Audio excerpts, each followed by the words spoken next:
प्यारे छात्रों, मैं आपके लिए आज संस्कृत के उन प्रश्नों को बताने जा रहा हूं जो 100% आपकी परीक्षा में आने हैं। अगर इन प्रश्नों को आपने देख लिया तो आपको डिक्टेंशन लगने से कोई नहीं रोक सकता।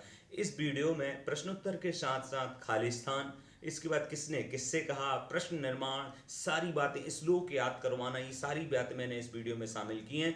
अगर 2 हिस्सों में वीडियो बनेगा तो आप दूसरा वीडियो भी देखिएगा। तो शुरू करते हैं उन महत्वपूर्ण प्रश्नों को। पहले ही प्रश्न से, वैसे 1 नंबर के प्रश्न है पर 2 नंबर में भी पूछे जा सकते हैं। अगर 1 नंबर में पूछे जाए तो एक ही शब्द लिखना है, पर 2 नंबर में पूछे जाए तो पूरी आपको एक लाइन लिखनी है।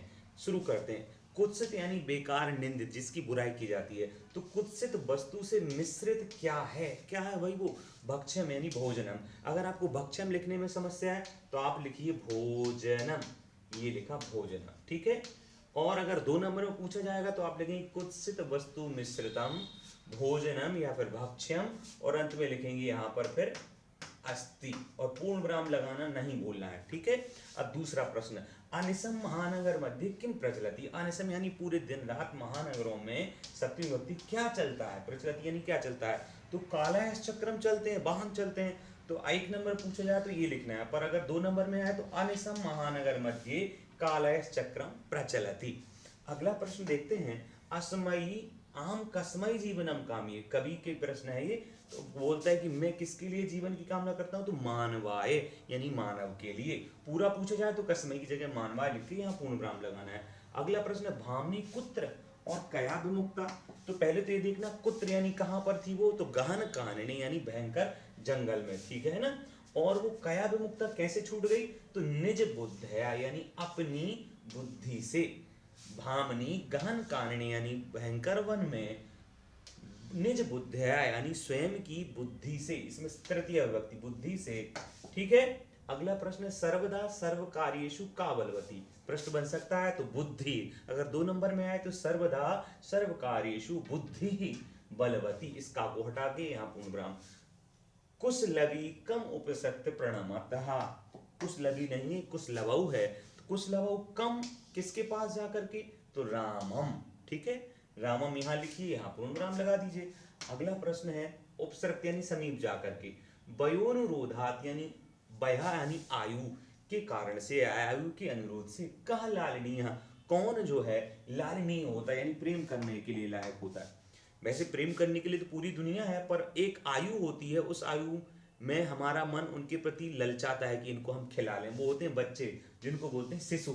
तो वयोनुरोधात यानी उम्र के कारण से, शिशु जन यानी बच्चे लालनीय होते हैं। तो 1 नंबर में शिशु, 2 नंबर में पूछा जाए तो पूरा लिखना है, और यहाँ पूर्ण विराम, इसकी जगह शिशु लिखना है। अगला, वृषभा कुत्र पपात। तो भूमौ लिखें या क्षेत्र लिखें, दोनों सही हैं। अगले प्रश्न है जो, मनुष्याणाम महान रिपु कहा। तो मनुष्याणाम महान रिपु आलस्यम अस्ति, ठीक है। अगला है, गुणी किम वेत्ति, गुणी गुणम वेत्ति, ठीक है। और यदि आगे क्या प्रश्न है, काक चेष्टा विद्यार्थी कीदृशा छात्रा मन्यते। ये बहुत आईएमपी प्रश्न है। तो काक चेष्टा विद्यार्थी आदर्श छात्रा, यहाँ आदर्श चाबी है, आदर्श छात्रा मन्यते, बस काक चेष्टा विद्यार्थी कीदृशा की जगह आप लिखिए आदर्श छात्रा और पूरा उतार दीजिए, पूर्ण विराम लगा दीजिए। अगला प्रश्न है, कस्य शोभा यानी किसकी शोभा। इस प्रश्न का मतलब समझ में आया? काक चेष्टा यानी कौवे के जैसी चेष्टा वाला विद्यार्थी कैसा माना जाता है? तो आदर्श छात्र माना जाता है, यानी दी बेस्ट छात्र माना जाता है। अब यहाँ पूछा, कस्य शोभा यानी किसकी शोभा।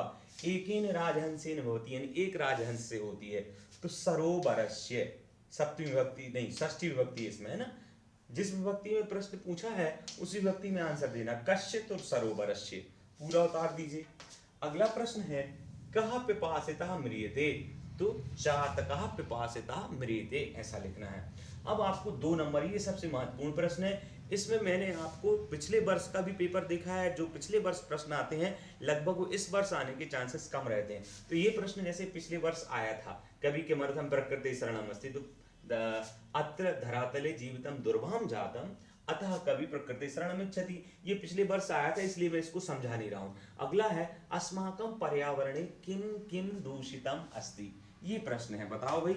अगर ऑनलाइन क्लास से जुड़ना है फ्री तो इस नंबर पे आप मैसेज कर सकते हैं। अस्माकं पर्यावरणे, ये बहुत आईएमपी प्रश्न है। वायुमंडलम, जलम, भक्ष्यम यानी भोजनम, धरातलम यानी धरती, चा यानी और, दूषितम अस्ति। तो 4 नाम तो याद करने हैं, वायुमंडलम, भक्ष्यम, जलम और धरातलम। तो धरती, वायु, जल और भोजन, ये सब क्या है, दूषितम अस्ति, ठीक है ना, दूषितम। तो किम किम की जगह आपको 4 नाम लिखने हैं, वायुमंडलम, जलम, भक्ष्यम, धरातलम। अगला प्रश्न है, कभी कुत्र संचरणम कर्तुम गच्छति, इच्छति, कहाँ, कभी जो है वो कहाँ जाने की इच्छा करता है। ये भी पिछले वर्ष आया था, तो बहुत महत्वपूर्ण नहीं है, पर फिर भी याद रखने के लिए, एकांते कांतारे, यानी एकांत जंगल में, एकांते कांतारे। तो आप वने भी लिख सकते हैं, आपको ध्यान नहीं आ रहा है तो कभी क्षणम वने संचरणम कर्तुम इच्छति, ठीक है। अब बात करते एकांते वने, ये याद रखना है, एकांते वने। ये आया था, ये स्वस्थ जीवनाय कीदृशे वातावरणीयम, वातावरणी भ्रमणीयम, वेरी आईएमपी है ये।